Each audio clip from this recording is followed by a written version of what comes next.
Jadi rapat hari ini kita bersama dipimpin oleh Pak Menteri Dalam Negeri. Isinya sebetulnya penegasan terhadap beberapa bidang, baik itu bidang untuk jaminan sosial, kemudian kesehatan, dan juga berkaitan dengan dana-dana yang nanti akan disalurkan oleh Kementerian Keuangan dan Kementerian Sosial. Yang pertama kaitannya sama dana yang nanti akan dicairkan dalam rangka untuk pemberian bantuan sosial kepada warga sasaran.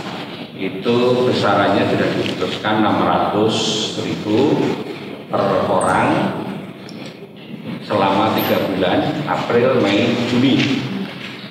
Penyalurannya oleh Kementerian Sosial yang kemudian dibantu oleh daerah dalam rangka pendataan. Data yang dari Kementerian Sosial itu akan dikirimkan nanti selambat-lambatnya hari Senin besok. Tetapi pada prinsipnya Pak Menteri Sosial sudah menyampaikan nanti yang sudah jadi sasaran Kementerian Sosial itu cukup itu. Lalu yang sekarang menjadi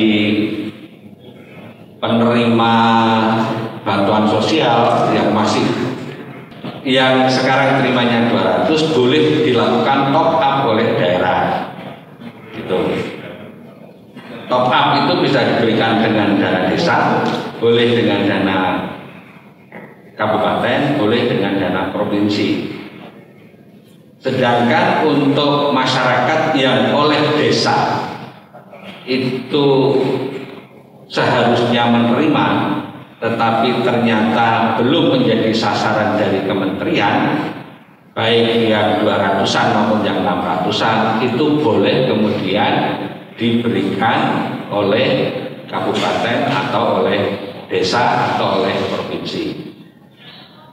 Bahkan seandainya nanti dana desa itu sudah disalurkan, dana kabupaten disalurkan, dana provinsi disalurkan, ternyata namanya ada di daftarnya Kementerian Sosial, maka itu boleh dialihkan kepada orang lain. Jadi kalau yang kaitannya dengan jaminan sosial, bantuan sosial seperti itu. Lalu berikutnya yang juga tadi dibahas adalah anggaran-anggaran yang ada di pusat itu.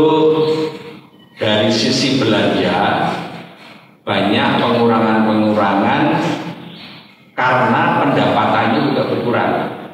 Pendapatan berkurang berasal dari biasanya kita mendapatkan pajak itu sekian, tetapi setelah ada COVID itu pajak tidak masuk, misalnya begitu. Oleh karena itu, karena pendapatan di nasional berkurang, maka otomatis DAU, DAK yang tidak prioritas dalam rangka penanganan COVID itu kemudian dikurangi, termasuk yang transfer ke daerah. Hanya ada 2 yang tidak berubah, yaitu DAK di bidang kesehatan dan DAK di bidang pendidikan, selain sub bidang olahraga dan sub bidang perpustakaan. Jadi pendidikan itu kan ada yang pendidikan, ada yang sub bidang pendidikan, sub bidang perpustakaan dan sub bidang olahraga. Nah, yang sub bidang olahraga dan sub bidang perpustakaan itu termasuk yang dikurangi, tetapi sub bidang pendidikannya tidak. Sementara beberapa DAK yang dikurangi itu nanti akan dialokasikan lebih banyak lagi untuk bidang kesehatan. Berikutnya tadi juga kita membahas berkaitan dengan skema kita bagaimana supaya ekonomi ini bisa kita pulihkan. Pada prinsipnya insentif-insentif yang diberikan kepada perusahaan itu sudah diatur oleh OJK dengan cara penundaan cicilan maupun tidak ada denda bunga seandainya tidak dibayarkan pada jenjang waktu yang sudah disepakati antara pihak perusahaan dengan bank. Itu di bidang ekonomi insentifnya masih seperti itu.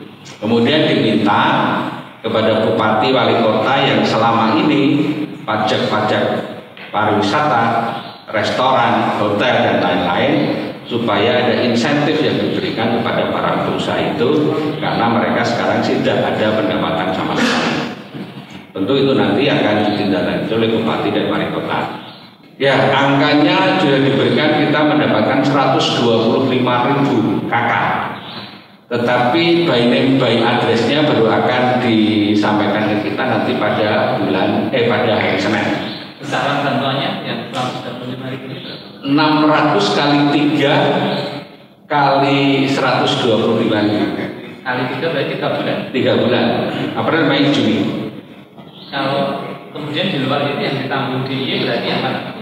Makanya nanti kita lihat angka yang sekarang sedang dikumpulkan oleh kabupaten melalui desa.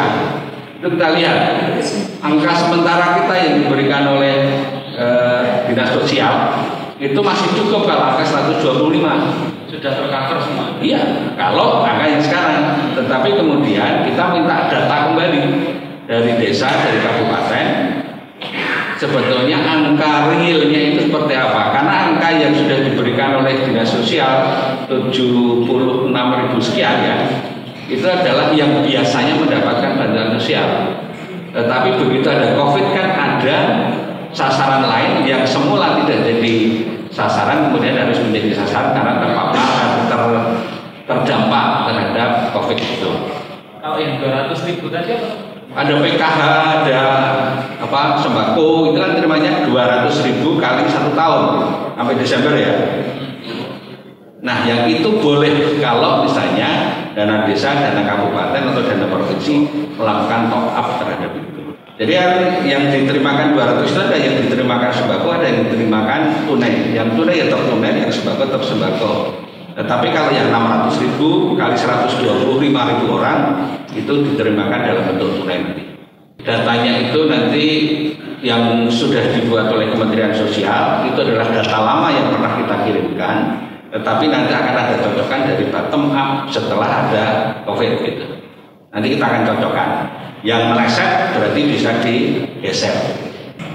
Sampai hari ini setelah kita lakukan pertemuan beberapa waktu yang lalu, 5 kabupaten kota menyatakan belum waktunya PSBB. Sampai dengan hari ini belum ada usulan lagi dari kabupaten kota untuk PSBB.